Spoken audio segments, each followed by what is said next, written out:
Starbreeze has officially launched a subscription service for a single video game, Payday 2, on Steam, in a world where subscription-based gaming is starting to take over buying actual games, and a lot of gamers, myself included, are sick and tired of subscription-based gaming. And now a publisher is just straight up making a subscription service for Payday 2 of all things. I mean, I guess we shouldn't be surprised considering the crap ton of microtransactions and DLCs that this game has, that they're going to go out of their way to try and line their pockets with even more money. But is this necessarily going to be a bad thing? Or is it going to be a good thing? Well, this is my thoughts. Now, I'm reading this on an article from gamesindustry.biz, and it says, announced on September 24th, 2025, the new subscription service offers players access to all the game's available download content for $5 a month with a monthly renewal, or $20 for 6 months with the option to cancel anytime. So basically, this version of the game allows you to access the base game, which is only $10. It also allows you to access the 70-something DLCs that this game has.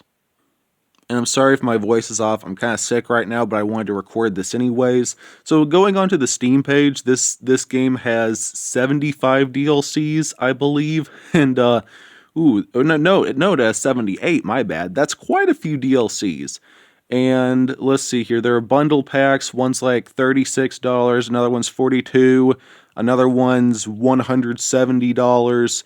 So they're basically saying, hey, you can buy all these DLCs individually, or you can buy our subscription service, which is $5 a month, or $20 for 6 months.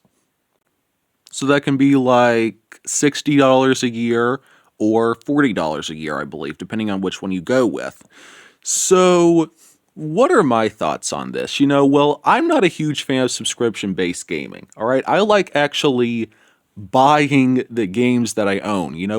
Digital gaming licenses are bad enough. That's why I try to buy from places like Zoom Platform and GOG whenever I'm buying PC games, and I always try to get physical games on console. So I'm not a big fan of subscription-based gaming anyways. And I guess I should note my experience with the Payday franchise. As a kid, I had the Xbox 360 version of Payday 2. That had very little content compared to the other versions of the game. But that kept me busy for a long time. It's like you don't need all the Payday DLCs. Like all the Payday DLCs are for like the most hardcore, the most dedicated players. Because I had the crappy 360 version, which had almost no additional content added to it, so you don't really need all that DLC content to have a blast with Payday 2, especially when you consider that next-gen versions of the game on console, like the Crime Wave edition, there's one other edition I can't remember, but they come with a crap ton of the DLCs, and those are pretty affordable floating around in the second-hand market, but of course this is on PC, where the second-hand physical market almost no longer exists. And the base game itself on Steam is $10. And like I just established, the base version of the game does have quite a bit of content. And I've seen it marked down as low as 99 cents on Steam on multiple sales. So this does raise an alarm in my head. It's like, okay, because Starbreeze is launching this subscription-based service to pay to play Payday 2, does that mean that they're not going to have sales anymore? I kind of doubt that. I mean, I would assume that they're going to continue to have sales, but don't be surprised if Payday 2 never again sees another sale because they're trying to push this subscription-based crap. That's what so many companies have been doing these days, is trying to lock you in with a subscription. And it's super annoying. I wish that it had never started, but oh well, here we are. Now, I think that this subscription could have some benefits. Like, I don't know, let's just say you played Payday 2 a lot back in the day, and you're like, oh man, I want to play Payday 2, but I don't want to buy it for $10, because I know I'm just going to play it for a few hours and then never touch it again. You can be like, oh, okay, well, I'm just going to pay the $5, just rent it for a month.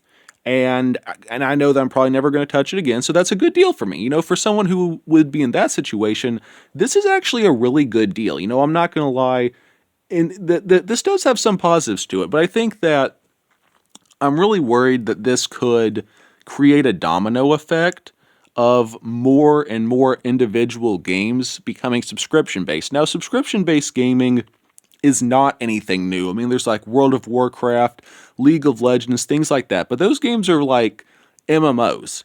I've never seen a first-person shooter like Payday 2 have a subscription-based service just for that one game. All right, and I would understand if this was a online only game. They gotta pay to keep those servers up. But this game does have single player offline functions. So I'm not really sure what to think about this subscription based service. I think that there definitely could be some pros and cons, but excuse me. But my main concern is that considering, how big and popular this game is, even all these years after its release, my big concern is that more companies are going to start doing this. And a lot of companies have already been shifting away from us owning anything. You'll own nothing and you'll be happy, Ubisoft.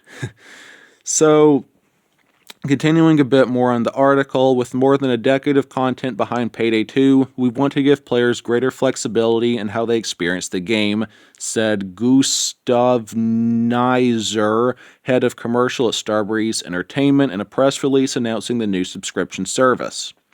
The subscription service makes it simple and cost-effective to enjoy everything Payday 2 has to offer. Whether you're new to the game or returning to explore DLCs you haven't yet played, at the same time, all existing DLCs remain available for purchase as before. This is about giving the players more choice. And I'm glad that they are going to keep the individual DLCs up for sale. I think it would be very unintelligent to lock DLCs behind a subscription service, so I'm glad that they're not doing that. In August 2025, Starbreeze Entertainment released interim report for QT 2025, the first 6 months of the year, revealing that the company's profits were up 64% for the quarter. Well, having your profits go up after the catastrophic launch of Payday 3 that they're probably still paying for, that's not a very high bar. Yeah, there's not a whole lot more that this article has to say about Payday 2 itself. It goes on to talk about, their game publishing department and non-Payday 2 things. But a single game going subscription based like this on Steam, this is definitely a red flag. I'm not going to say this is a good thing. I'm not going to say this is a bad thing. But my worry is that more companies are going to start following this path. That's what I'm worried about. And as someone who's big into game ownership and game preservation, this is very alarming to me.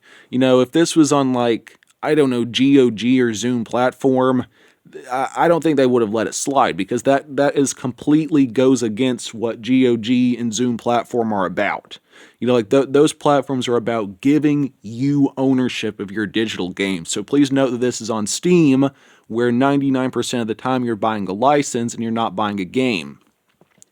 So basically, I think that, this subscription service, like I said, if there was one guy who said, I used to play Payday back in the day all the time, but I don't want to buy it. Okay, well, you can just rent it for a month for $5.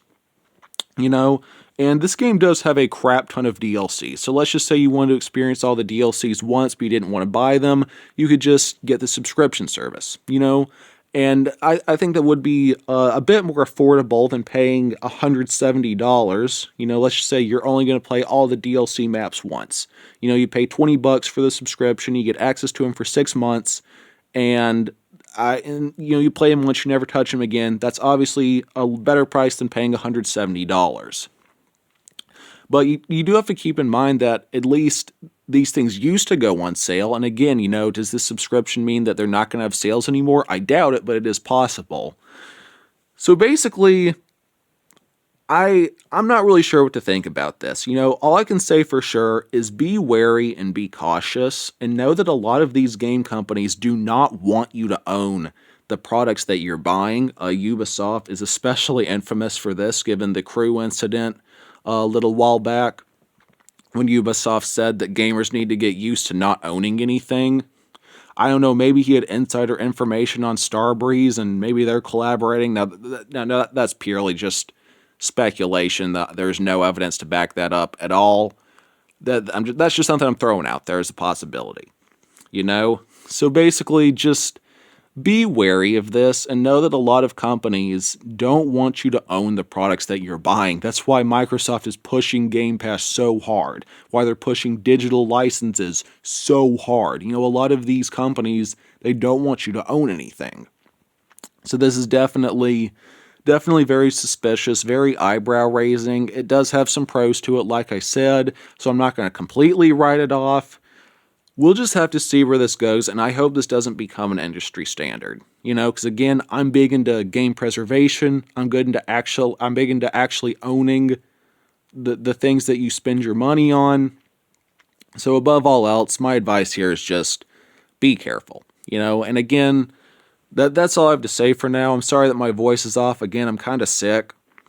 But I'd love to know y'all's thoughts down in the comments, especially any of y'all watching who are like me, who want game preservation and physical games, etc. Tell me your thoughts down below. And like always, none of my content is made by AI. I don't consent to my voice and likeness being copied, modified, or replicated by AI in any way, shape, or form. If you can't tell, this video wasn't scripted. I was just scrolling through my news feed this morning and I saw this and I was like, whoa. This is definitely something interesting. So I thought I'd make a video on it. Have a good one, y'all. Jesus loves y'all. Always remember that. Never forget. And tell me your thoughts down in the comments. Thanks again for watching. Peace.